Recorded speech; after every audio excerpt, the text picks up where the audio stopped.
Hello and welcome to Deception Diary. So let's begin. My name is Aaron, and if there's one thing I've always believed in, it's supporting the people I love, especially not my wife, Jane. She had big dreams, and I was right there beside her, pushing her forward, cheering her on, doing whatever I could to help her reach the top. I never saw that as a weakness. If anything, I thought it made me a good husband.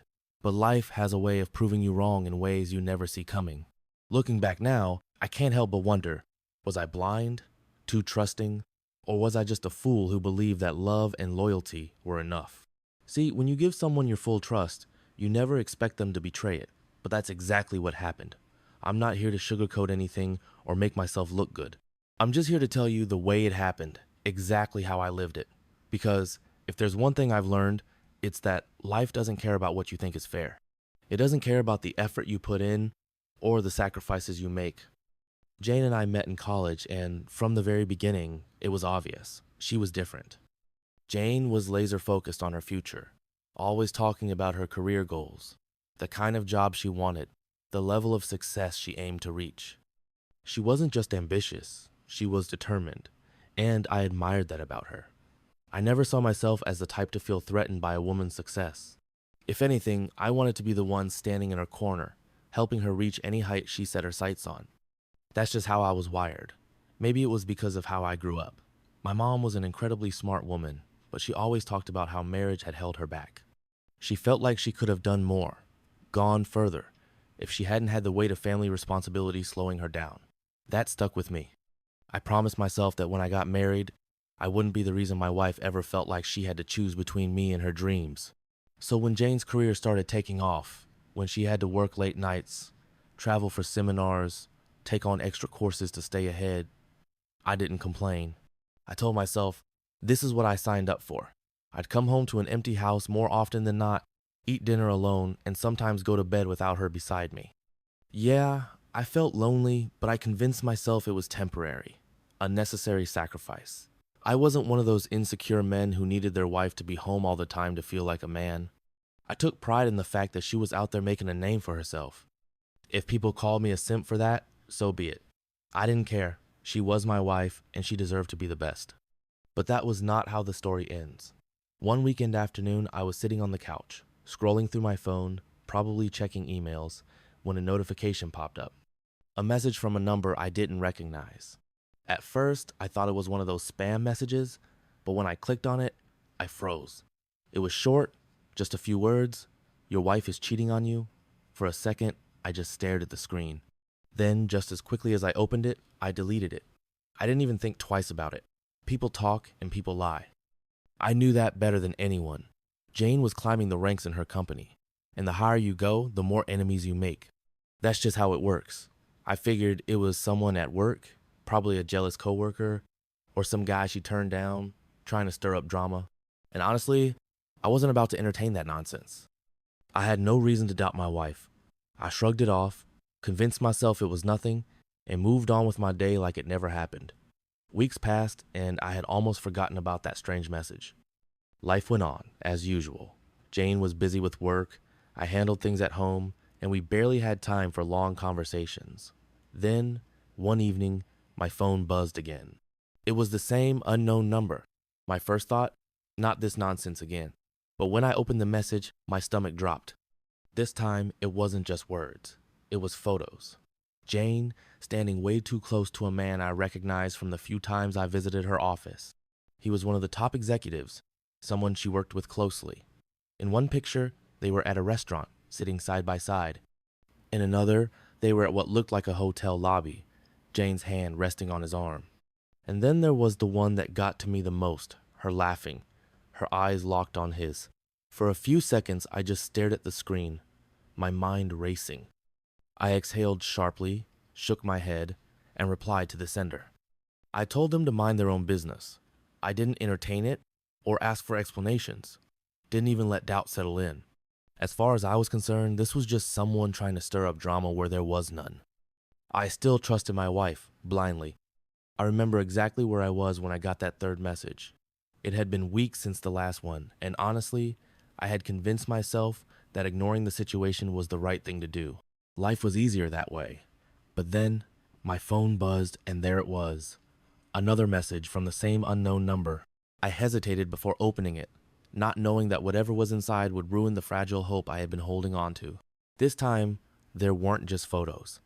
The sender introduced herself. "My name is Sandra. I'm the wife of the man your wife is cheating with." I just sat there in disbelief.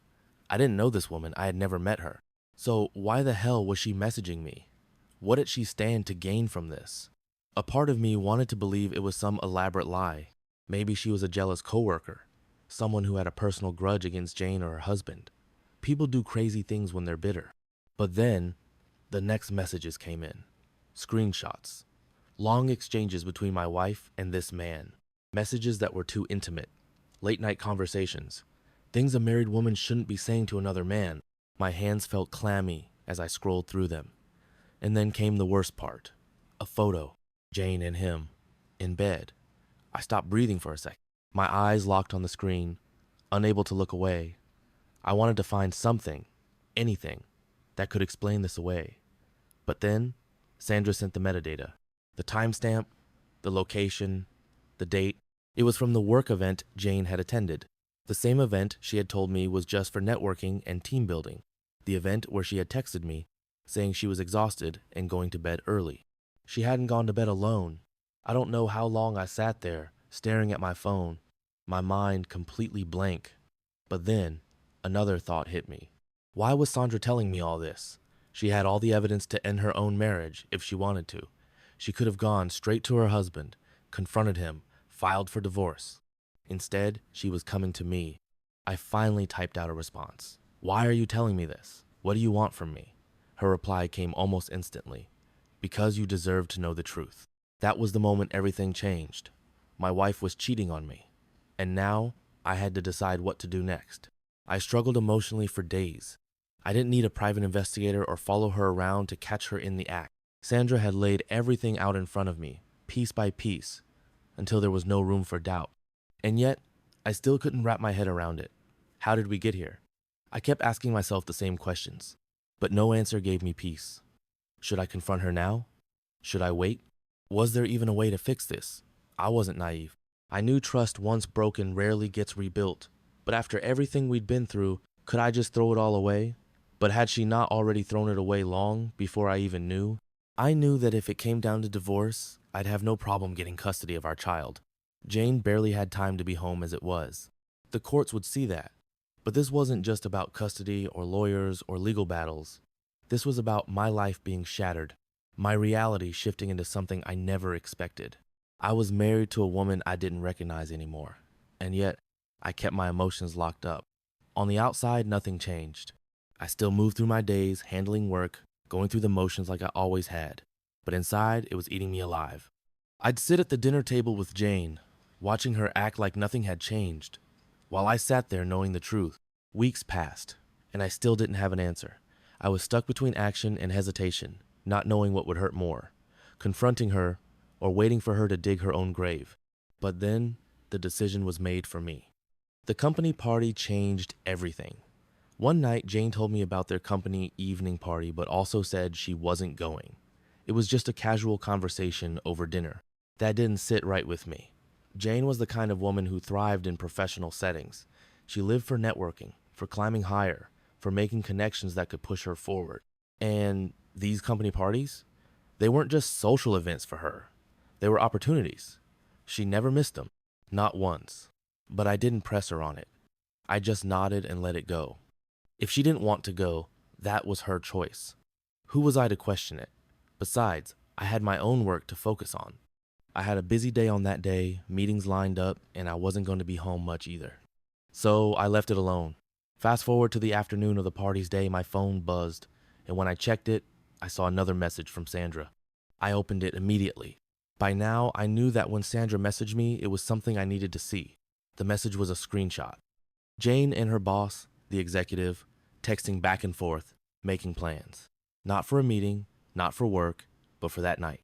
The same night, she told me she wasn't going to the company party. I immediately called her. The phone rang. No answer. I called again, straight to voicemail, and at that moment, everything clicked. I wasn't confused anymore. I knew exactly what was going on. I put my phone down, exhaled, and just sat there for a moment. So I made my decision. I was going to the party. When I got there and stepped into the venue, the place was alive with laughter and clinking glasses. I knew a few people here, had met some of them at past work events, and most importantly, I was a man on a mission. My wife was supposed to at home, as she told me weeks back. But according to the text I got earlier, she was here. And she wasn't alone. I moved through the crowd, keeping my face neutral casual. I greeted a few familiar faces, asking in passing if they had seen Jane. Each time, the answer was the same. Yes, she was here earlier. That confirmed it. Now, I just had to find her. I made my way through the ballroom, scanning every table, every group, every corner. Nothing. After what felt like forever, I stopped a waiter who was carrying a tray of champagne flutes. "Hey, have you seen Jane? Jane Miller?" I asked, keeping my voice steady. He barely thought before answering. "I think she stepped out into the hallway," he said, nodding toward the back of the venue. I walked toward the hallway, my legs moving faster than my mind could process. The further I went, the quieter it got. The sounds of the party faded, muffled by the thick walls. The hallway lights were dim, casting long shadows against the floor. And then, at the far end of the corridor, I saw them. Jane. And him. They were close. I didn't need to be a genius to know what was happening. 100 thoughts crashed into me all at once. But before I could stop myself, her name slipped from my mouth. Jane. She flinched like she had been electrocuted. The executive turned sharply, his face flashing from shock to guilt in a matter of seconds. Jane's eyes widened, her mouth opening slightly, but no words came out. For a split second, the world felt frozen. I wonder how long had this been going on? How many times had I sat at home thinking she was working late, while she was really with him? I didn't have an answer, and at that moment, I didn't need one. I turned around and walked away. I didn't say a word. I didn't ask for explanations. There was nothing left to say. I sat on the couch, lost in thought. Jane finally came home. She walked in, dropped her purse, and stood there for a moment, staring at me. Then, with the most emotionless voice, she said, "It was just a one-time thing." I wanted to laugh at how ridiculous that sounded, but I didn't. She just stood there, arms crossed, like she was bracing for impact. So, I pulled out my phone. I didn't say a word. I just swiped through the pictures, the texts, the proof that had been eating me alive for months. Then I turned the screen toward her and I watched her face closely. She didn't have a comeback. No more excuses. No more fake apologies. Just silence. And in that moment, I knew there was nothing left to save. I had spent years believing in her, pushing her forward, trusting that we were a team. But now, all I could think about was how easily she had thrown that away, and how easy I had made it for her. I had built my whole marriage on the idea that support meant sacrifice. That if I truly loved Jane, I had to step back and let her grow, even if that meant being alone more times than not. And maybe that was my biggest mistake, thinking that just because I was willing to put her first, she would do the same for me. But I was wrong. I gave her freedom, and she used it to betray me. And the worst part, she never would have stopped.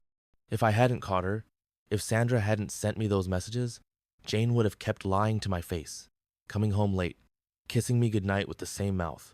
A few days after I walked in on them, I got an update from Sandra. She was filing for divorce. While I was sitting here trying to process everything, trying to figure out if I should fight for this marriage or let it go, she had already accepted that her husband was beyond saving. And somehow that made everything clearer for me. It was just a matter of time before I walked away too. One of the biggest lessons I learned was that blind trust can destroy you. People always say that trust is the foundation of a good marriage, but I don't think that's the full truth. Trust without accountability, that's just an invitation to be played for a fool. Looking back, I see how I let my love for Jane turn into something else, something unhealthy. I wasn't just being a supportive husband. I was putting her needs, her goals, her career above my own self-respect. I convinced myself that I was being a good man by giving her the space to grow, by not questioning things, by making excuses for her distance. But supporting your partner should never mean sacrificing your dignity. Love should be a two-way street.